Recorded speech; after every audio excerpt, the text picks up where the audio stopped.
Hello, everyone, and welcome to my channel. For those new viewers, I'm Nova, currently residing in the US on a K1 visa from the Philippines since November 2023. I am making videos related on the K1 and adjustment of status processes. Just a disclaimer that I have no affiliation with USCIS or any agency. The content is solely based on my personal journey. I hope you find this video informative and beneficial.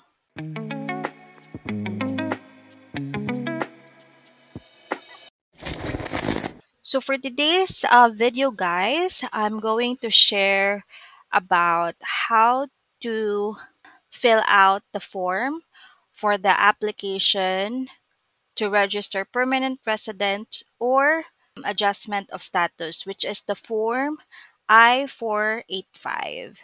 So first, guys, paano ba ito makuha yung form? So you just go to your browser and type in I-485. And the first thing, guys, na lalabas dito is yung from the USCIS government.gov. So i-click nyo lang, guys, and then ito yung lalabas na page. Once nyo i-click yung link ng I-485 or yung application to register permanent residence or adjustment of status. So, scroll down mo lang, guys, and then makikita mo dito yung forms and document downloads. So, itong ito yung form, guys. Make sure nasa USCIS mo yun i-download, guys, kasi para updated yung forms nyo. Pag hindi kasi updated yung forms nyo, guys, is ibabalik yung application nyo ni USCIS. And then also, download din yung instructions, guys, for Form I-485. Because minsan, may mga questions na hindi tayo sure. So, pwede nyong i-read yung instructions, guys. Meron doon mga instructions kung anong information na kailangan nila. So, i-click mo lang, guys, and then i-download nyo. So, meron din ditong other informations, guys. Just read here, guys, kung ano yung mga other details sa form. So, meron din ditong edition date. So, nakalagay dito kasi yung forms, guys, is by edition din siya. So, kailangan na updated siya. And then, meron ding, just read it, guys. So yung edition date nila, guys, yung for now is yung 4/1/24. Starting June 3, 2024, we will accept only the 4/1/24 edition. Until then, you can also use the 2/21/23 and 12/23/22 edition. You can find the edition at the bottom of the page of the form and instructions. So make sure, guys, you also read the edition date para hindi mabalik yung application nyo if hindi updated yung forms nyo. So kung hindi pa kayo magpa-file, guys, huwag muna kayong mag-download ng forms. Saka na kayo mag-download if magpa-file na talaga kayo. Kasi baka yung ma-download mo is yung old edition po. And then, meron dito where to file. So, where to file the form depends on the eligibility. So, meron ditong addresses kung saan siya isi-send or kung anong lockbox. I'll see if na-save ko yung address, guys. But let me try to check. Let me try to click this one. Meron ata yung isang another list. Meron yung list, guys, kung saan yun isi-send. Hanapin ko muna, then I'll share later after ko i-share kung paano i-fill out yung form ng I-485. And then, ito then when to file. So in general, you may not file your form 185 until a visa is available in your category. So yun yung K1 visa natin, guys. For information on the process of adjustment of status as permanent resident and how to determine whether we are eligible to adjust status and file form 1485. So available, guys, which means na you are also married for those on K1 visa. If you're already married, so once you're married, you can file it right away if meron ka ng copy of marriage certificate. Then filing fee, guys. I know there's a new update of the schedule fee. So, pwede nyong i-click ito before yung I-485 at saka yung parang um, other form, yung I-131 at saka I-765 is isa lang siya sa filing guys, parang free siya including, pero ito ata is parang bago na yung fee nila guys. So like for here, so ito na yung general filing guys ng I-485, nasa 1,440 na siya. So if under 14 years old, na magpa-file ng 485 is nasa $950, sorry. $950. So other than that guys, you can read also since ito yung general filing. So ito na yung bagong payment fee nila. And then checklist of required initial evidence. So i-click nyo lang guys kung ano mga checklist na need. But I will also share later. Pero hindi ko pa magagawa right away yung video, or let's see if I can make it as soon as possible para ma-share ko sa inyo kung ano yung mga documents na in-attach ko for the initial evidence requirements para sa filing the I-485. So meron din ditong form filing tips, special instructions, so you can also check it guys kung ano yung other informations here. Alright, so let's proceed na guys on the form, which is the I-485. Paano ba i-file or i-fill up yung form, yung application to register permanent resident or adjustment status? So yung information dito guys is change ko lang from, basic information para alam ko kung ano yung mga parts na final up ko. So, ito guys, itong part na to guys is to completed by an attorney or accredited representative. So kung meron kayong attorney guys, I think ilalagay dito yung mga information na. But if not, if you are DIY or do it yourself lang na applications, then you can leave this blank. So start here, type or print in black ink. So if gusto nyo guys na i-written nyo is use black ink. So first guys is the A number. So, ito yung alien number nyo guys. So, makikita yung alien number guys doon sa NOA 2 o Notice of Action 2 nyo. Isi-show ko dito that i-flash ko kung saan siya makikita guys, kung saan nyo makikita yung alien number para malaman nyo kung saan nyo makukuha. So, part 1, so note to all applicants, if you do not completely fill out this application or fail to submit required documents listed in the instructions, U.S. Citizenship and Immigration Services may deny your application. So, make sure guys na all is filled out and then all are also signed.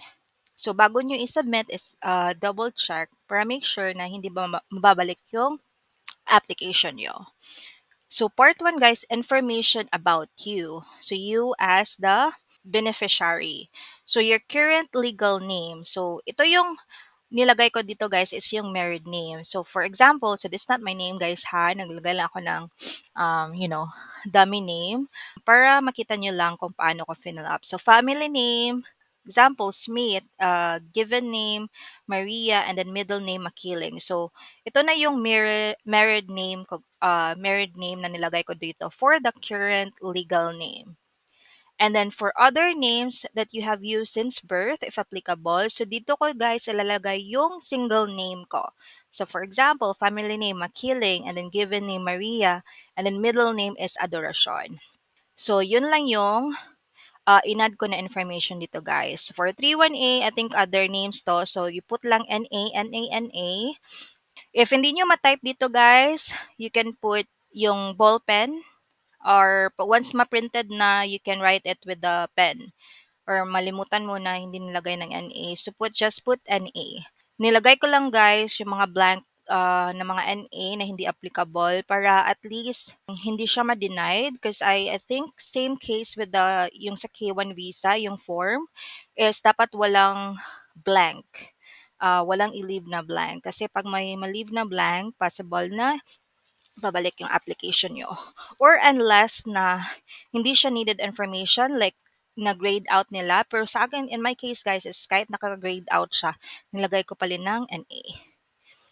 And then other information about you, date of birth. So lagay nyo yung date of birth nyo. Tapos sex is if male or female. City or town of birth, kung saan kayo pinanganak. And then continuation on the next page, guys, is country of birth, or yeah, country of birth Philippines, and country of citizen or nationality is Philippines. And then alien number, guys, same pa rin. Doon makikita sa NOAA 2. USCIS online account number, if any. So, wala pa naman tayong USCIS online account, so just leave it blank. And then, like ito guys, naka-blank siya, hindi ko malagay ng NA, or actually pwede siya malagay ng NA, so, or pwede rin i-write nyo after ma-print. And then US mailing address in care of name, pwede nyo i-leave blank guys, or pwede nyo ilagay din yung name nyo, or like yung married name nyo.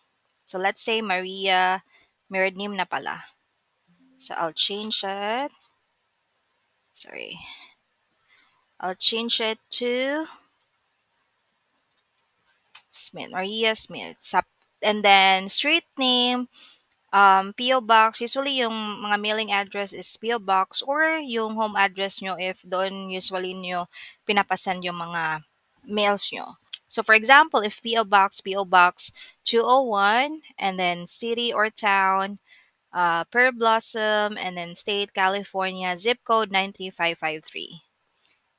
And then alternate and or safe mailing address. So walang other alternate mailing address guys, unless na gusto yung email sa house nyo, then you can put in your your resident address. And then balik tayo dito guys. Sa social security card, has the Social Security Administration ever officially issued a Social Security card to you? So in my case, guys, I got my Social Security nung nag-J1 visa ako way back mga 12 years ago. So meron ako Social Security number, guys. So hindi na ako kumuha. So nilagay ko dito is yes. Meron for those of you guys na wala pa, and some state kasi hindi yung parang hindi required yung social, and then hindi din, iba din is yung saka ka lang makakuha ng social if kukuha na ng green card or kasabay ng green card. So you can put no as well. And then ito, nilagay ko ng yes. So if yes, provide the information requested. So nilagay ko yung social security number. So do you want the SSA to issue you a social security card? So in my case, guys, pwede namang ayaw nyo kung meron na kayong copy, no. But in my case, nilagay ko dito is yes because I want the updated one. Kasi yung social security number ko, guys, is naka-single name pa siya.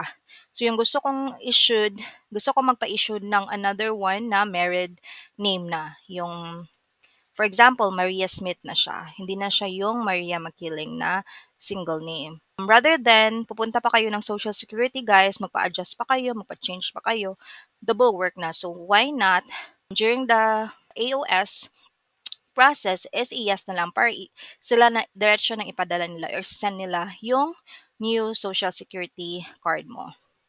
And then consent to disclosure, authorized disclosure information from the application to SSA as required for the purpose of assigning me an SSN and issuing me a social security card.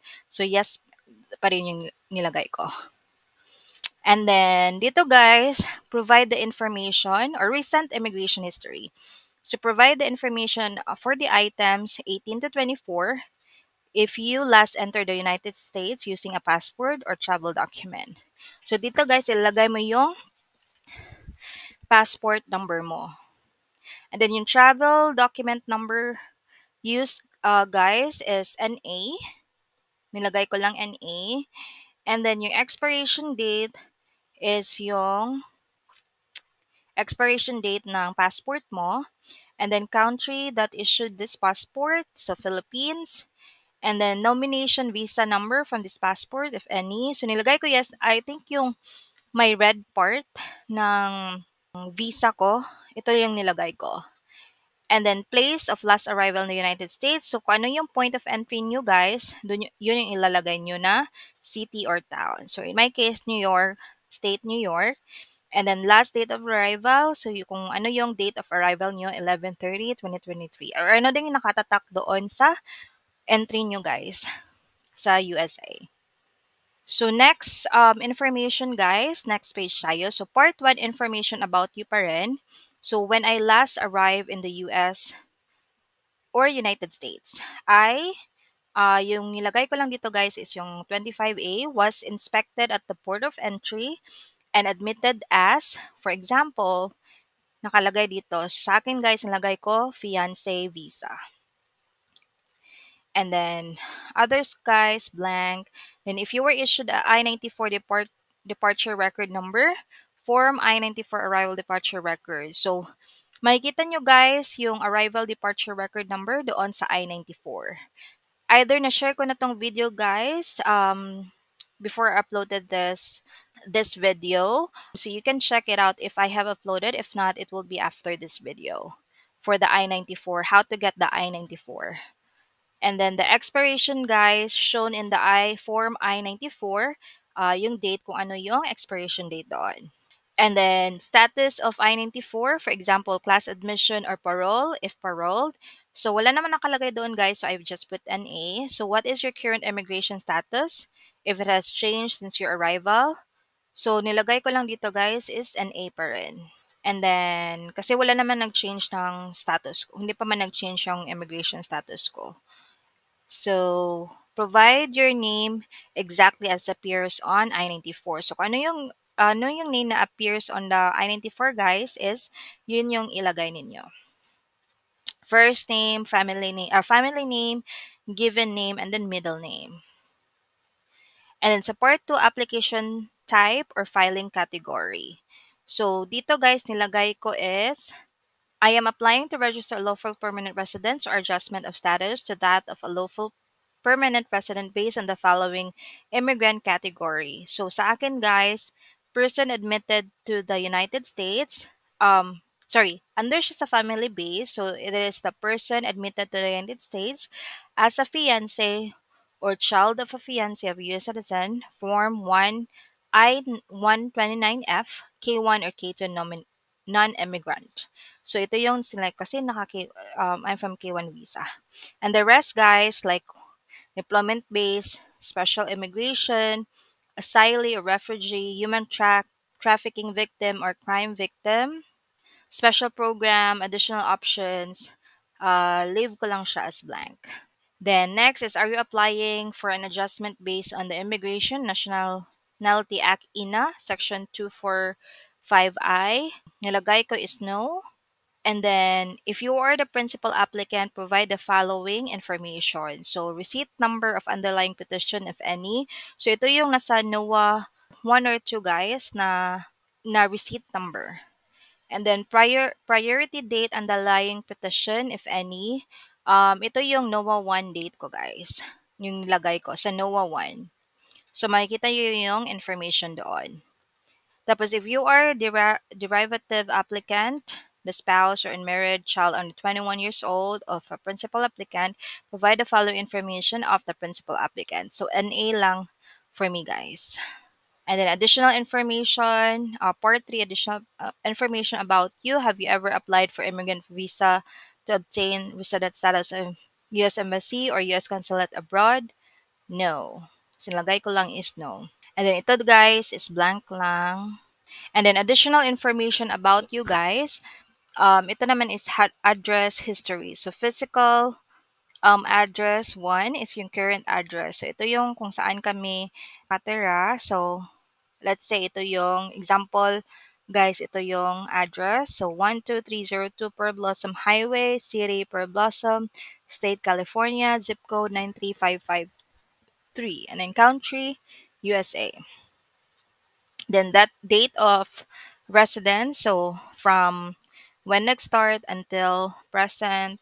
And then for physical address too, guys, if meron kang previous address before saan kayo currently na address, so lagay nyo lang. But if not, you can put blank. And then dito din, guys, is provide your most recent address outside the United States. So ano kayong address nyo doon sa Philippines? So ito yan, nilagay ko, guys. Yung information, so inilagay yung information.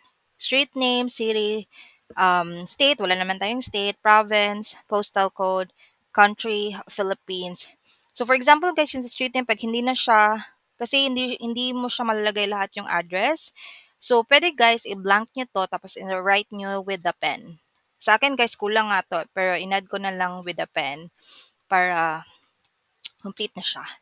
And then employment history guys, yung lagay ko lang dito, yung most recent employer ko, mga history. So provide your employment history for the last 5 years, whether inside or outside the United States. Provide the most recent employment first. If you need extra space to complete the section, use the space provided in Part 14, additional information. So, ito guys, kinalagay ko lang yung most recent employer ko. But for me, ito yung, hindi na ako nagwo-work guys sa pag, before ako dumating dito sa US, hindi na ako nagwo-work. So, matagal na ako in the work, pero nilagay ko pa rin dito sa history. And then, employer 2. And then, I think nalagay ako ng additional employer. So, for the employer, guys, is show ko later paano ko ni-write. So, let's say sa employer, guys, yung last is 22B. So, i-continue mo lang, guys, 22B. So, lagay mo 23, and then blah, blah, blah. O, kung anong page or kung anong part din ito. And then part 4, information about your parents. So, nalagay ko dito yung parent 1. So, for parents, 1 legal name. So, let's say, yung mother's name mo. And then yung mother na married name. And then, meron ding part 1 names of birth if different from the above. Or, kung ano yung single name ng mom mo. So, nilagay ko rin yan. And then, country of, information lang guys, city of town of birth, country of birth, current city, and then current country. Basic information lang, guys. Then naman, guys, information about your parent too. So, yung father's name. And then, if merong different name, you can write it. If not, put an A. Para wala tayong blanks. And then, date of birth, sex, city or town of birth, country of birth, current city, and current country. And then information about your marital history. So what is your current status? So nilagay nyo guys, since married na kayo with your fiance, then you put married. And then if you are married, is your spouse current member of the U.S. Armed Forces or U.S. Coast Guard? So in my case guys, no, hindi siya member. But if your spouse is member for the U.S. Armed Forces guys, then you can put yes. And then how many times have you been married? So if you're married 1 or 2 times, so put it here. Then information about your current marriage. So name ng spouse mo guys. For example, family name Smith, given John, and then middle name Doe. And then A number if any. So in my case wala siya guys. So NA lang yan. I think I can't. Yeah, hindi mo ma-write yung sa PDF ko guys, hindi ko siya ma-write. May ibang PDF guys, pwede siyang malagay ng any character, but this one hindi ko malagay. So you can write NA na lang guys once it's printed. So current spouse, date of birth, and then date of marriage of your current spouse. So sample lang to guys. And then your current spouse, place of birth. So yung city, state, and then country. And then place of marriage kung saan kayo kinasal. So you just get that information. The city, state, and the country. And is your current spouse applying with you? Sa akin guys, no. Because citizen naman si husband.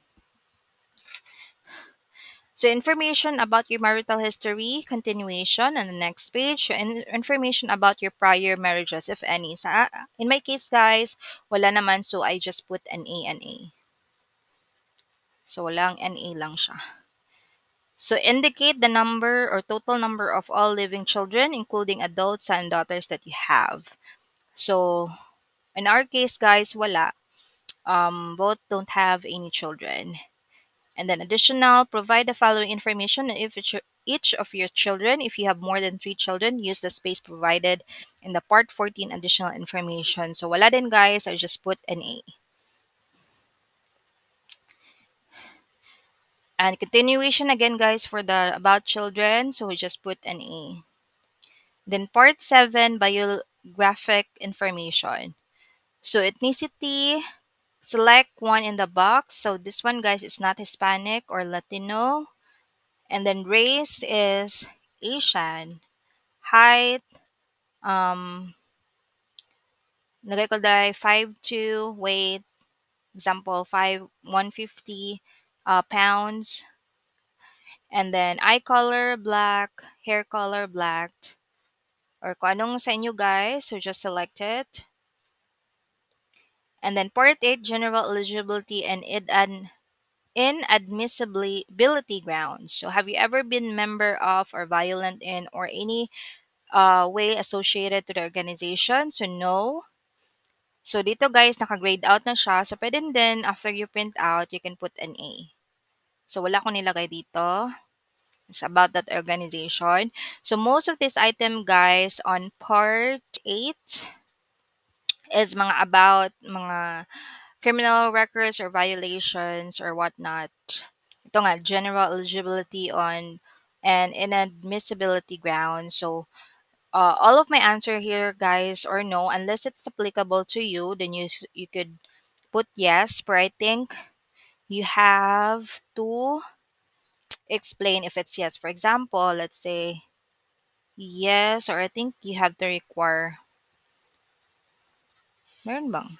Hindi siya automatic. I thought there will be like an explanation. So, sa akin, guys, no. So, if yes ata is meron kayong mga additional, I think you have to add additional documents as well for that. So, mostly lang, guys, criminal act and violation, mostly no. So, just read everything, guys. So, hindi ko na read, guys, kasi mahaba yung mga questionnaires. So, everything I answered here is no. Security and related, answered no as well. So, ito siya, guys. Mahaba siyang question. So, just read it if it's applicable for you or not.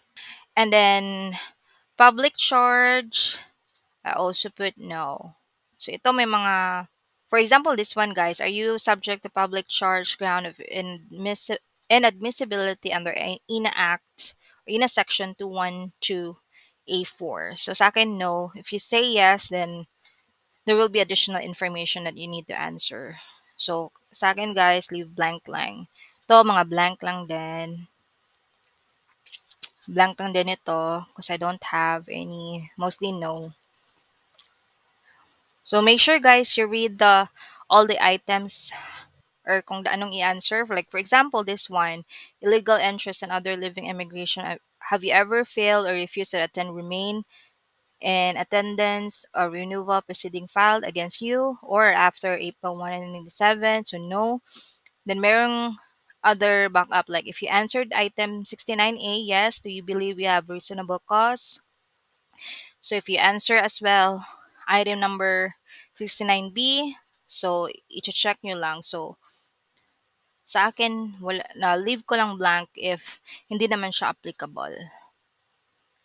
So dito, removal, unlawful presence, or illegal re-entry after previous immigration violations, no lahat sa akin, guys. Miscellaneous conduct, no, then lahat. So part 9, guys, accommodations for individuals with disabilities and or impairments. So note, read the information in the form I-485 instructions before completing this part. So are you requesting an accommodation because of your disabilities or impairments? So no sa akin, guys.